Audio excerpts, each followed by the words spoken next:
I overheard my wife discussing plans with my closest friend after he signs the house over after I unintentionally paired my car's Bluetooth. We'll have all we need to begin our new life without that pitiful idiot thanks to the tax benefits.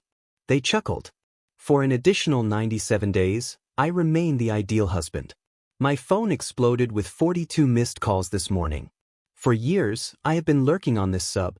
I never imagined sharing my personal story online. Sometimes it's funny how life turns out. The Tuesday was utterly arbitrary. Nothing noteworthy. April 16th. Since it was the day before our monthly bill payments, I can still recall. Additionally, I was checking the budget as usual. I am 39M and Mary is 37F. We have been married for 11 years. I assumed it was a solid marriage. We follow certain routines.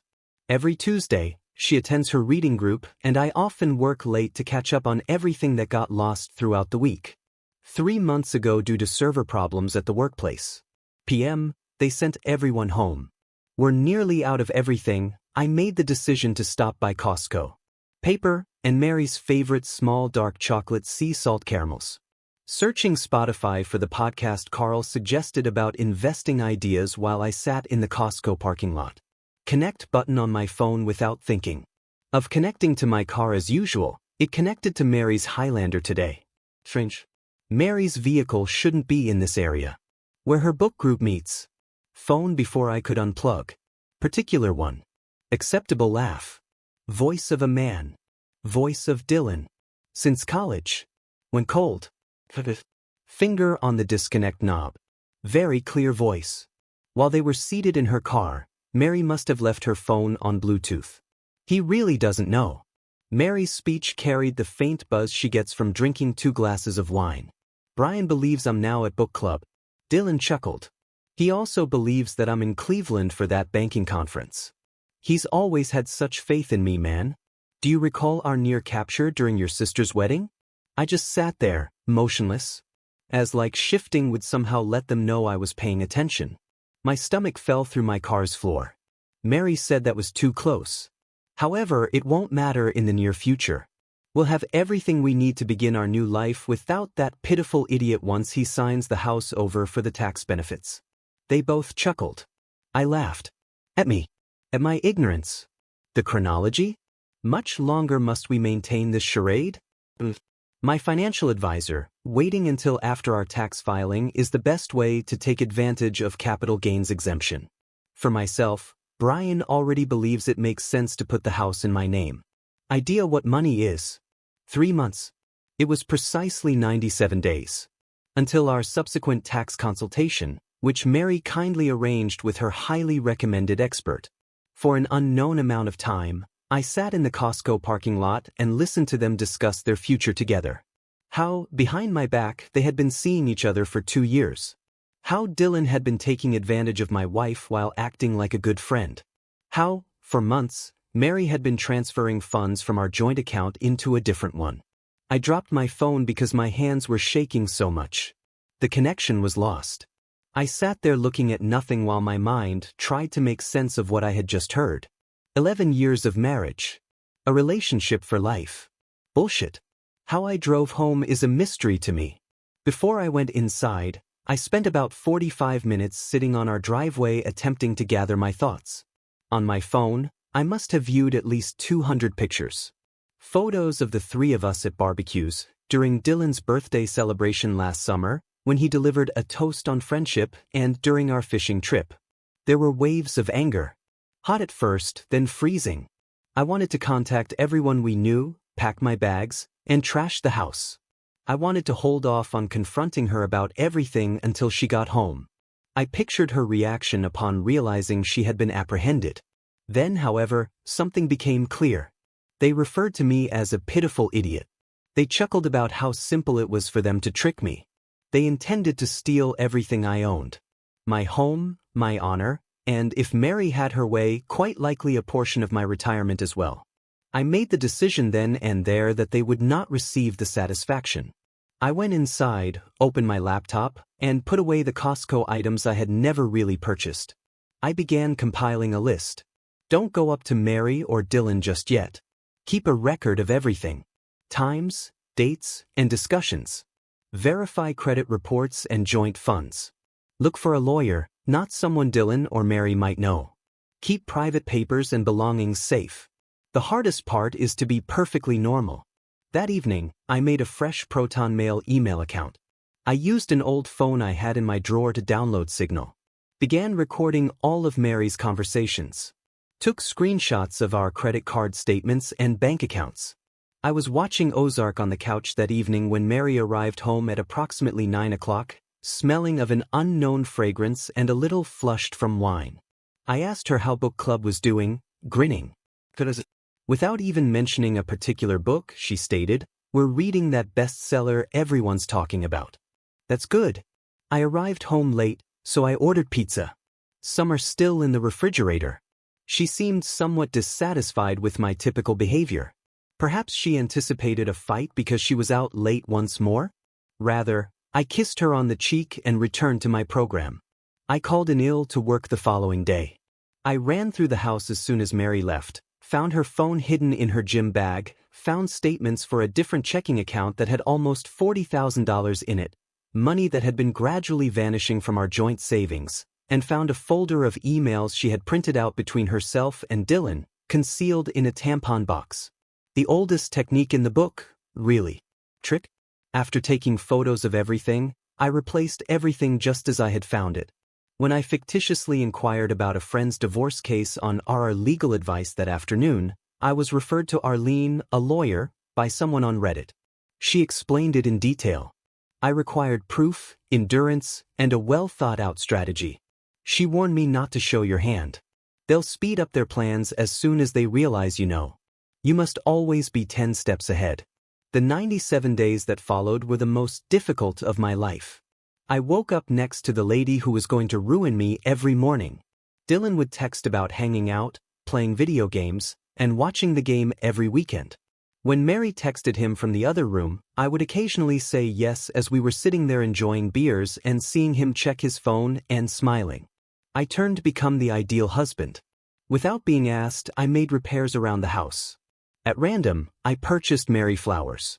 I was able to obtain further information when I proposed that we revise our financial plans and wills. I even mentioned the housing transfer myself, bringing up an article I had read regarding self-employed people's tax advantages. Mary tried not to show her excitement as she answered, "That sounds like a great idea." Something like that was said by my financial counselor. How about we investigate it? They believed that the parts were coming together, their pieces. In the meantime, Arlene and I were devising our own scheme, organizing my escape, transferring little sums of money into an undiscovered account, and recording every lie, late night at work, and business dinner that turned out to be a date between my wife and best friend.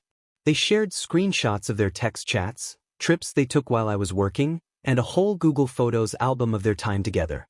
They laughed about how unaware I was. I discovered restaurant invoices, hotel receipts, and even a fucking shared Spotify playlist called us that was filled with songs about new beginnings and covert romance. I swallowed my anger and did my part every night. Knowing that half of what Mary told me about her day was false, I listened to her. I pretended to be thrilled about our next fishing trip and texted Dylan about fantasy football. Using Mary's old iPad, which she believed she had erased, I downloaded their whole text history. Pro tip: everyone, check your iCloud settings. When they believed I wasn't there, I taped them on the phone. Carl from work assisted me in getting the destroyed files back on our home computer. Behaving normally with other individuals was the most difficult aspect.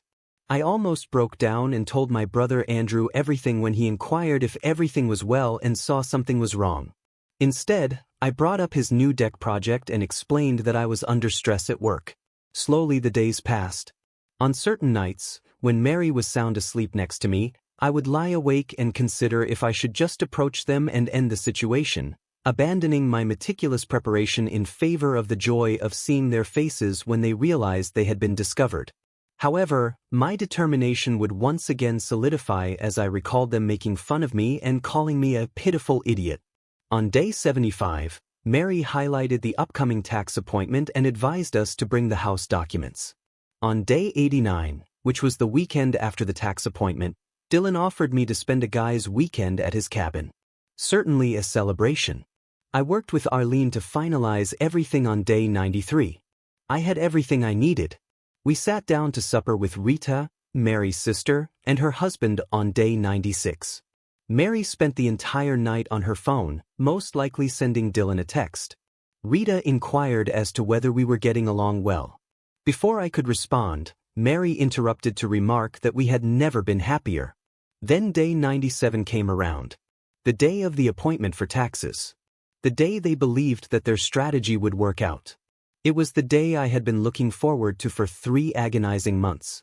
They were unaware that that morning I had an appointment of my own, and it wasn't with their tax advisor. Tomorrow, I'll provide an update. Ever since this morning, my phone has been buzzing nonstop.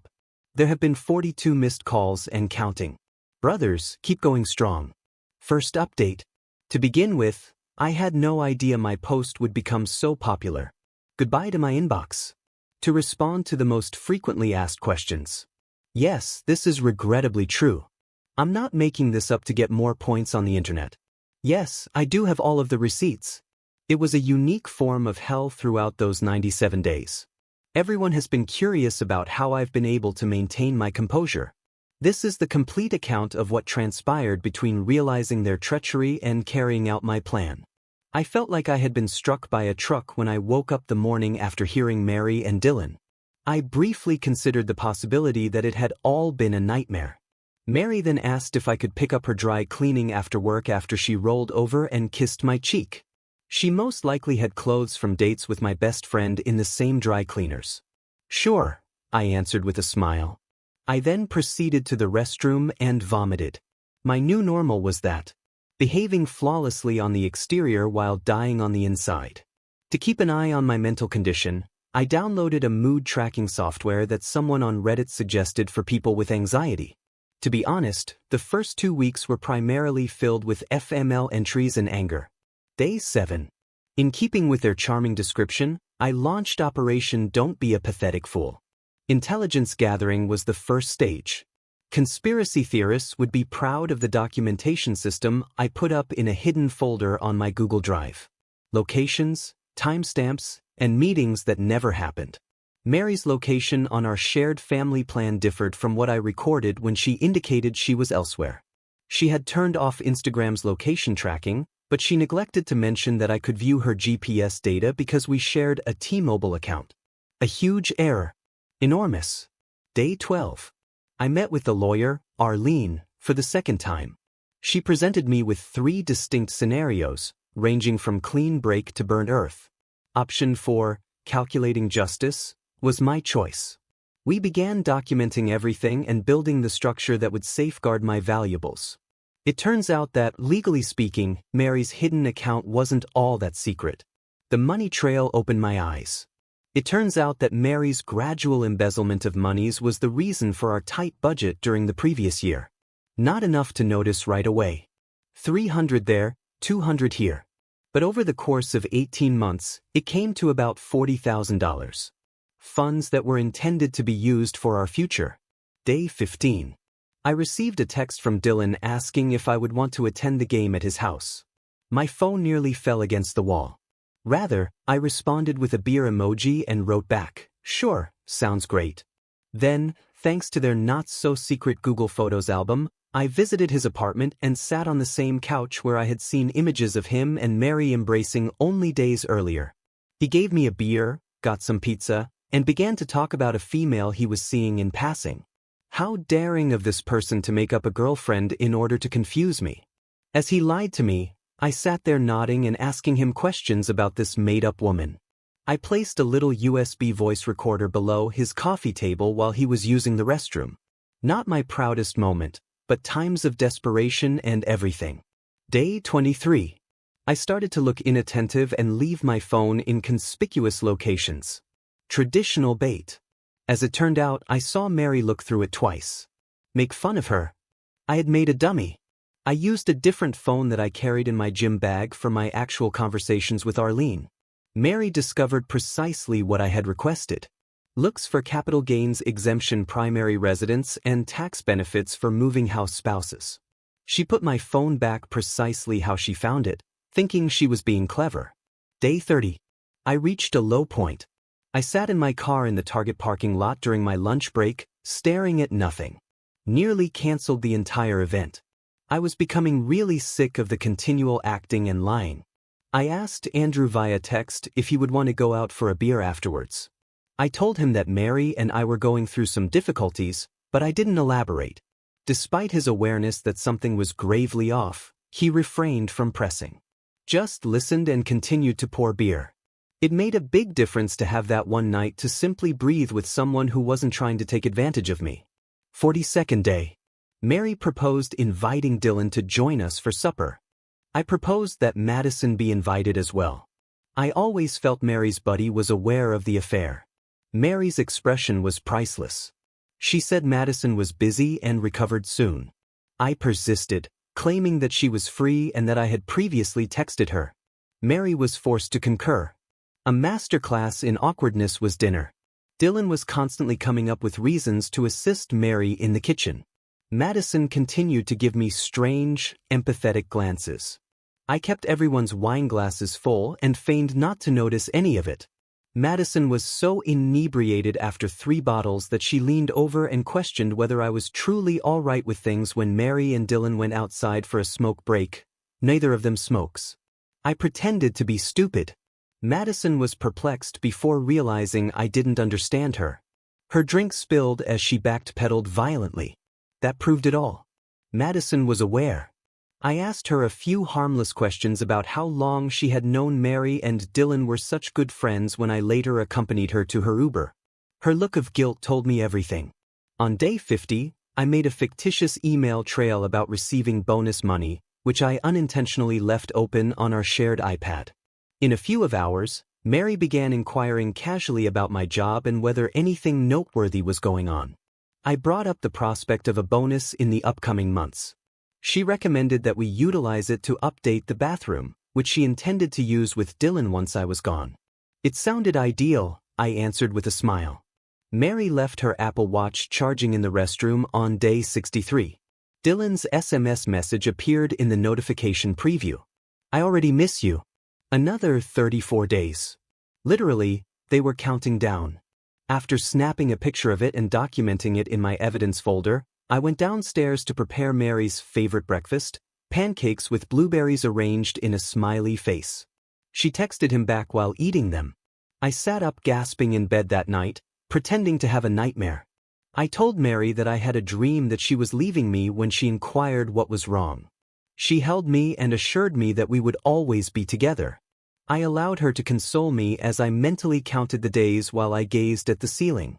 On day 71, I happened to run across Mary's sister Rita in the supermarket. She hardly made eye contact and was icy. It's clear that Mary had been informing her family that our marriage was in trouble and framed me as the bad guy to get them ready for her departure. Rita commented that Mary deserved to be content. I simply nodded and inquired about her children's well-being. You mean to kill them with kindness? On day 75, Carl at work asked me to join him for happy hour. I considered saying no, but then I understood that I had to keep up my regular social habits. After a few beers, I ended up informing him that I was dealing with some personal matters. Carl was the MVP I didn't realize I needed. He promised to help without asking too many questions when I mentioned that I needed assistance retrieving some erased files. Data recovery, his weekend side gig, was crucial. I began to get strange anxiety symptoms on day 82. Breathing difficulties and chest discomfort. According to Dr. Google, I was experiencing panic attacks. While the calming voice discussed letting go in the background, I ended up using the meditation app one had downloaded to come up with more plots for retaliation. I didn't miss the irony. On day 85, Mary recommended that we renew our life insurance contracts. In fact, she brought the documents home with her. I saw that she had already completed her beneficiary section, completely deleting me and replacing me with her sister Rita. I said I'd check everything over and pretended not to notice. We would then need fresh ones since I unintentionally spilled coffee on the form. I discovered their shared Amazon wish list on day 88. Everything was there, including kitchen appliances and furniture, and it was called New Place. They really had plans to dismantle my existence and furnish their new one together. The worst part? Mary had vetoed several of the furnishings I had chosen for our home years prior. It seems that my taste was sufficient for her to continue dating Dylan. On day 90, I began relocating my priceless belongings and important papers to a storage unit. Nothing overt. Only the baseball cards my father left me, my grandfather's watch, and some crucial documents. Based on the Netflix series that everyone was watching, I informed Mary that I was decluttering. Unaware that she was assisting me in getting ready to depart, she genuinely helped me pack several boxes. Day 91. Shortly after our tax appointment, Dylan invited me to spend a guy's weekend at his cabin. I wholeheartedly concurred and proposed that we extend the trip to 3 days. Asked whether I should give a father teaching his child to fish the fishing equipment we purchased together last summer, equipment I had previously sold on Facebook Marketplace. Andrew assisted me in moving the rest of my valuables on day 94. He only knew that I might be staying with him for a bit, but he didn't know the whole story yet. He simply created space in his spare bedroom and added me to his Netflix account without asking any questions. Man, brothers. The true MVPs, day 95. On our home computer, Carl was able to retrieve the destroyed files. Mary and Dylan exchanged hundreds of messages over a period of nearly 3 years. Trip plans, criticism of me, and graphic images. However, a paper called Financial Plan Post B, which included a thorough schedule for their new life together, was the smoking gun. They only called me current obstacle and never stated my name. My life was reduced to a barrier for 3 years. Mary was particularly loving on day 96. Suggested that, just for fun, we go out to a nice supper. Wore the anniversary necklace I got her. Had my first sexual encounter in months. I merely felt an odd disengagement as I went through the motions. She then cuddled up and began discussing the tax appointment. How our future would be protected. She had no intention of spending the future with me. In the dark, I grinned and told her that I was excited about it as well. I woke up at 4 a.m. on day 97. Unable to fall asleep. Observing the sunrise while sitting on our back patio. Contemplating the upcoming day. The final day of being a pitiful idiot. I brewed coffee. As usual, I left a cup on Mary's bedside table. She awoke, gave me a drowsy smile, and reminded me that we had an appointment at 2. I reassured her and gave her a forehead kiss. No, I hadn't forgotten. She was unaware that I had an appointment of my own at 9. Everything was moving by 10.30. After 97 days of meticulous alignment, the wheels were finally rotating. I signed 5 documents, made 3 phone calls, and sent 1 group text. After that, I shut off my phone, got into my car, and headed to the location where I would now no longer be the ideal husband. I had 93 text messages, 16 voicemails, 42 missed calls, and no remorse when I turned my phone back on the following day. The last update will be posted tomorrow. Writing this out has been healing. Reddit, thank you for listening. Brothers, keep going strong. Update at last. I want to start by saying thank you for your support of my earlier blogs. This amount of response was unexpected. My DMs are dead. I'm getting there, one day at a time, for everyone who has been inquiring about my well-being. Day 97 then. The day everything fell apart. From what my Fitbit indicated, I woke up around 4:27 a.m. unable to fall asleep. My stomach was performing gymnastics on an Olympic scale. It was a strange mixture of relaxation and expectation, not anxiety. Acting for 3 months was coming to an end. Curled up on her side of the bed as if nothing had happened, Mary was still asleep. As if she hadn't been deceiving me for years. After making coffee and getting up discreetly, I sat on our back balcony and saw the neighborhood coming to life. Walking her yappy Pomeranian next door is Mrs. Henderson, the FedEx man bringing the Millers a parcel. Normal life continued, but my own life was on the verge of collapsing voluntarily. Mary's alarm went off at 7:30.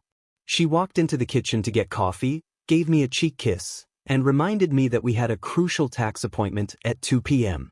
I inquired if she wanted me to prepare breakfast while grinning. Despite appearing taken aback by the offer, she accepted. I discreetly stated that I might be a few minutes late to the appointment due to a quick meeting while preparing her favorite avocado toast, the deluxe sort with the everything bagel seasoning she likes. Before she was able to control it, her face made that tiny grimace of panic. Asked whether a new date should be set. I told her that although I might have to meet her at the office rather than via car, I will be there. Her face instantly lit up with relief. As far as she knew, their strategy was still on course. At 9:15, she departed for her morning appointments. She was texting Dylan as she drove out of the driveway, presumably to let him know that everything was going according to plan. I jumped into action as soon as her automobile rounded the bend. The bank is the first stop. It was a branch across town, not our typical one, where I had opened a new account 3 weeks prior. I deposited the cashier's check I received from the sale of my old Mustang, which Dylan always adored but Mary always moaned about. Unaware that she was dealing with a component of a 3-month retribution scheme, the teller grinned as she processed it. Arlene's office was the second stop. Everything was prepared by my lawyer. I had to sign 6 documents. 3 months of meticulous preparation resulted in legally binding documentation. I felt lighter as I signed each page. I received a flash disk from Arlene that contained all of the evidence we had gathered. All of the data, texts, bank records, photographs, and recordings was triple backed up, with copies previously sent to my inbox and kept on the cloud. Arlene asked me if I was certain after I finished. The point of no return was this. I simply answered, "I've never been more certain of anything," and nodded. I arrived at Andrew's house about 11:30. As promised, my brother had cleaned his extra room. I plugged in my laptop, dropped off my final bag of necessities, and started the Day 97 file. There, waiting for me, was the checklist I had made weeks earlier. There are 8 steps. I can take 8 easy actions to get my life back. Sending the email is the first step. I meticulously prepared it, had Arlene evaluate it, and made 4 revisions. It was sent to 14 individuals. Mary's sister Rita, my parents, Mary's parents, our best friends, and a few people we have in common who ought to be informed of the reality.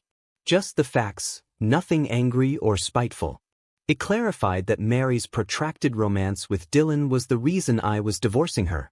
Included just enough proof to be unquestionable without becoming gory. Requested privacy during this trying time. I sent it. Update social media as the second step. Without saying anything, I updated my Facebook relationship status to single. Mary and Dylan were unfriended. My contact details have been updated across all platforms. A crisp, easy break. The third step is the group text. This was addressed to our group of friends, the folks we frequently saw, who attended our Super Bowl parties, had supper at our house, and who deserved to hear it straight from me before the rumors began. Brief and direct. The marriage is over. I learned that Dylan and Mary have been dating for a long time. Please don't invade my private. It's not your fault. Continue to cherish your friendship. The answers came right away. Shock, incredulity, encouragement, and inquiries. I went to step 4 after setting my phone to do not disturb. Step 4, give Mary's parents a call. The most difficult one was this one. I had a true affection for my in-law. I had always been treated like a son by them. It was a short, uncomfortable call. Her father fell silent. Her mother sobbed. I'm sorry I had to break the news in this manner. I expressed my gratitude to them for embracing me into their family. They were worthy of more than a text or email. Transfer the funds in step 5. I transferred the agreed-upon sum to Mary's personal account from our joint account. Half of our combined savings, exactly. No more or less than a cent. Goodbye. I've left the transaction description for you. I then moved half of it to my new, safe account. Send Mary the text in step 6. This was timed well. I texted her the message I had written and rewritten thousands of times at 1:45 p.m., 15 minutes before our tax appointment. I am aware of you and Dylan. Been aware for 97 days. Avoid visiting the tax office. No appointment is scheduled. You will be served divorce papers, not documentation pertaining to the transfer of your home. Everything has been filed already. Your belongings are at home. I'm not going to be. Mary, goodbye. Send Dylan the text in step 7. It was shorter. I hope she was worthwhile. Examine your email. Everyone is aware. I followed step 8, which is to switch off the phone. I lived in a bubble for 6 fortunate hours, impervious to everything. While playing Call of Duty and ordering pizza, Andrew and I avoided discussing Mary, Dylan, or treachery. Just two brothers spending time together as we did as teenagers. I eventually switched my phone back on at 8:17 p.m. There were 93 text messages, 16 voicemails, and 42 missed calls. Mary called me 23 times, Dylan called me 11 times, Rita, Aunt Mary's sister, called me 4 times, called Mary's mother 3 times, and called my mother once to see how I was doing. In the voicemails, Mary cried uncontrollably, yelled that I had wrecked everything, and begged me to speak with her. Dylan's attempts to limit the damage were pitiful. We must have a man-to-man conversation. It isn't what you believe. We can resolve this. The texts were an emotional trash fire. Mary cycles between rage, bargaining, and denial. Dylan is becoming more and more desperate as he recognizes that his reputation has been destroyed. Our friends are shocked, supportive, and willing to provide lodging. Mary's friend Madison sent the most gratifying text. I really should have apologized to you. They made a mistake. I told Andrew I would be spending another night, thanked my mom for checking on me, assured Carl I was okay, and replied to exactly 3 texts. I woke up the following morning to find a novel's worth of texts from Mary and 17 more missed calls. The rage had given way to panic. She had apparently learned that. Everything was documented for me. In reality, Mary had been issued divorce papers by Arlene when she arrived, and this was the reason for the tax appointment. Every member of our family and friends was well aware of what she and Dylan had done. Her name was not being added to the house. Rather, as part of the divorce settlement, I had already made arrangements for it to be sold and the revenues divided. I decided it was time for the confrontation because her $40,000 secret account wasn't that secret to the divorce process. I wanted to see her expression when she realized she had lost control of the story, not because I needed closure. I proposed that we meet at a Starbucks close to Andrew's house. It would be both secluded enough for an honest chat and public enough to avoid a scene. She instantly agreed. She was already there and looked like she was in hell when I went in. Unwashed hair, swollen eyes, and the same clothing from yesterday. I briefly experienced a twinge of something, possibly just muscle memory from my 11 years of caring for this individual, but not quite sympathy. I took a seat, remained silent, and let the stillness speak for itself. She quickly began to speak, a confused mix of accusations, apologies, and excuses. It was not what it appeared to be. She had erred, as had Dylan. By looking through her texts, I had infringed upon her privacy. She was still in love with me. This might be fixed. I asked one inquiry after waiting for her to finish speaking. When did it begin?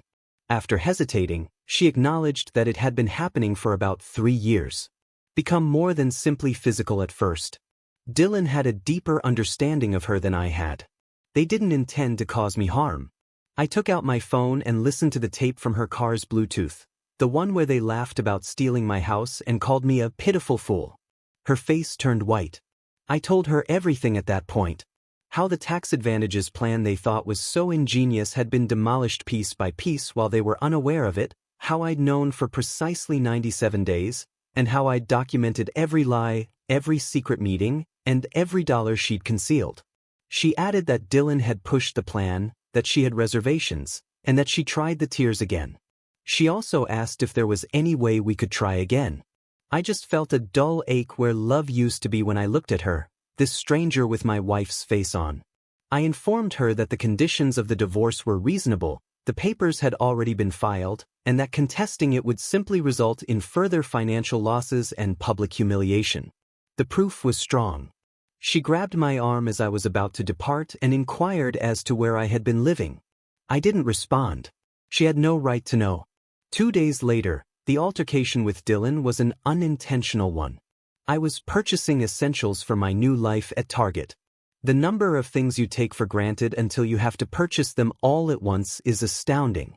He was examining phone chargers when I turned the corner. When he spotted me, his expression was almost funny.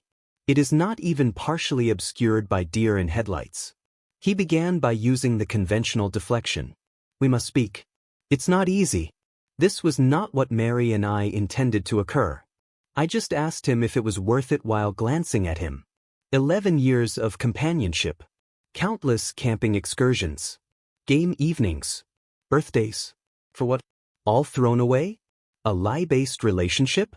He had nothing to say. Simply stood there with a phone charger in hand as if it were a lifeline. I assured him that I didn't despise him.